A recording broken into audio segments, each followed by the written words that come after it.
Gondongan atau disebut juga dengan mumps adalah salah satu penyakit yang dimana ditandai dengan peradangan pada kelenjar ludah yang berada pada sisi wajah di bagian bawah telinga. Nah, penyakit gondongan ini merupakan penyakit yang disebabkan oleh infeksi virus. Nah, gondongan dapat menular. Gondongan ini dia kerap menyerang anak usia 2-14 tahun.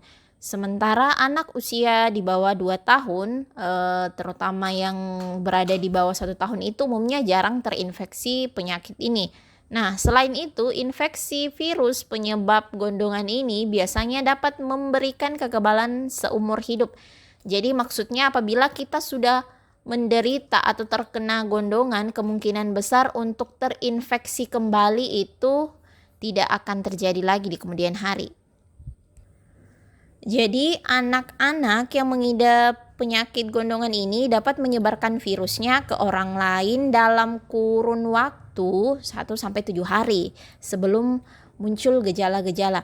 Namun tetap ada resiko menular dalam kurun waktu 5-9 hari setelahnya. Gondongan disebabkan oleh infeksi virus dari golongan Paramyxovirus. Jadi virus ini bisa masuk ke dalam tubuh manusia, kemudian akan menetap dan berkembang biak dan akan menyebabkan pembengkakan atau peradangan pada kelenjar parotis.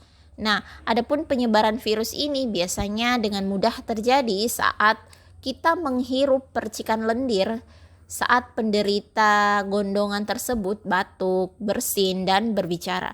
Jadi tipsnya kalau misalkan seseorang ada yang batuk, sebaiknya kita menghindar saja atau sebaiknya kita menggunakan masker.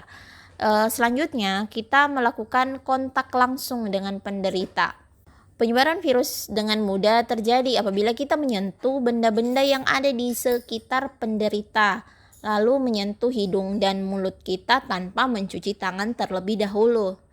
Nah, yang terakhir kita berbagi alat makan dan minuman dengan penderita. Jadi memang sebaiknya sebagai bentuk tindakan higienis kita tidak bisa menggunakan alat makan atau minum dengan orang lain. Gejala gondongan ini biasanya baru akan muncul setelah beberapa hari. Jadi virusnya akan terinkubasi di dalam tubuh kita. Nah, adapun gejala-gejala yang timbul seperti pipi bengkak. Nah, biasanya hanya satu sisi pipi saja, tapi terkadang juga terjadi pembengkakan di kedua sisi. Nah, terjadi nyeri saat kita mengunyah atau menelan makanan. Selanjutnya terjadi demam hingga 39 derajat Celcius. Jadi demam ini merupakan respon tubuh kita. Dia menandakan bahwa terjadi serangan virus sehingga tubuh kita memberikan sinyal dengan cara meningkatkan suhu tubuh. Nah, selanjutnya terjadi sakit kepala hebat, nyeri sendi, nyeri perut, lelah, dan bahkan hilangnya nafsu makan. Ya, hilangnya nafsu makan karena tadi kita mengalami rasa nyeri saat mengunyah dan menelan. Nah, meski demikian, pada beberapa penderita gejala gondongan dapat lebih ringan atau menyerupai gejala pilek.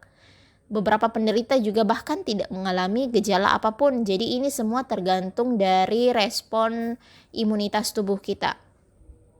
Jadi semakin kuat respon imun kita, jadi kemungkinan besar gejala yang kita alami semakin ringan atau bahkan semakin sedikit virus gondongan yang masuk ke dalam tubuh kita, maka kita akan mengalami gejala gondongan jauh lebih ringan juga. Lakukan pemeriksaan ke dokter jika kita atau anak kita mengalami gejala seperti yang disebutkan tadi. Nah, penanganan yang dilakukan sejak dini dapat mencegah terjadinya komplikasi. Nah, adapun apabila anak kita mengalami gejala-gejala yang lebih serius seperti mata merah, leher terasa kaku, sakit kepala yang sangat hebat, rasa kantuk yang sangat berat, kesadaran menurun hingga bahkan pingsan, muntah dan kejang. Nah, jangan ragu untuk membawa ke dokter atau ke puskesmas. Jika sistem imun penderita baik, maka gondongan dapat pulih dengan sendirinya dalam waktu 1-2 minggu. Nah, beberapa cara yang bisa dilakukan untuk meredakan keluhan dan gejala yang muncul saat kita menderita gondongan. Di antaranya pastinya itu waktu yang cukup untuk tidur dan istirahat. Nah, ada 2 manfaat kalau kita melakukan istirahat di rumah. Selain untuk mempercepat proses penyembuhan, juga menghindari terjadinya penularan ke orang lain. Nah, seperti itu. Selanjutnya kita harus memperbanyak minum air putih. Meskipun pada saat kita terserang gondongan, kita akan merasa nyeri pada saat menelan, tapi kita harus memaksakan diri kita untuk memperbanyak minum air putih. Karena minum air putih ini dipercaya dapat meningkatkan atau mempertahankan sistem imunitas tubuh.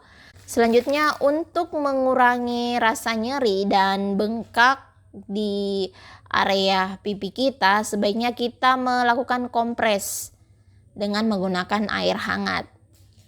Oke, untuk meredakan rasa nyeri. Nah, selanjutnya kita mengkonsumsi makanan lunak agar tidak perlu terlalu banyak mengunyah. Jadi untuk mengurangi rasa nyeri. Nah, adapun obat pereda nyeri yang dapat disarankan untuk mengurangi rasa nyeri akibat gejala gondongan, kita bisa mengkonsumsi paracetamol ataupun ibuprofen. Jadi tidak ada obat khusus atau antivirus khusus untuk menyembuhkan penyakit gondongan. Jadi penyakit gondongan ini dia tergolong self-limited disease. Jadi penyakit yang dapat sembuh dengan sendirinya dengan sistem imunitas tubuh. Karena penyakit gondongan ini disebabkan oleh virus, dan virus itu gondongan bisa dicegah dengan memberikan imunisasi MMR atau Measles, Mumps, Rubella pada anak. Vaksin MMR ini berfungsi untuk melindungi tubuh dari penyakit campak, gondongan, dan rubella. Jadi vaksin MMR ini diberikan pada anak sebanyak 2 kali, yaitu pada saat anak berusia 18 bulan dan saat anak berusia 5-7 tahun.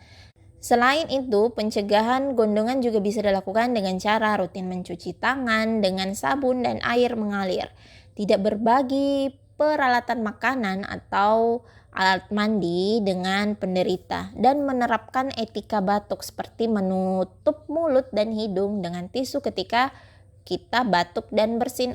Info penting ya, jadi penderita gondongan ini juga sangat dianjurkan untuk tetap berada di rumah paling tidak selama 5 hari setelah gejala pertama muncul. Nah, kenapa demikian? Karena untuk memutus mata rantai penularan gondongan ke orang lain. Sekian dulu video dari kami. Apabila video kami ini bermanfaat, jangan lupa di like, comment, share, dan subscribe. Dan jangan lupa klik tombol lonceng agar tidak ketinggalan video terbaru kami. Terima kasih. Assalamualaikum warahmatullahi wabarakatuh.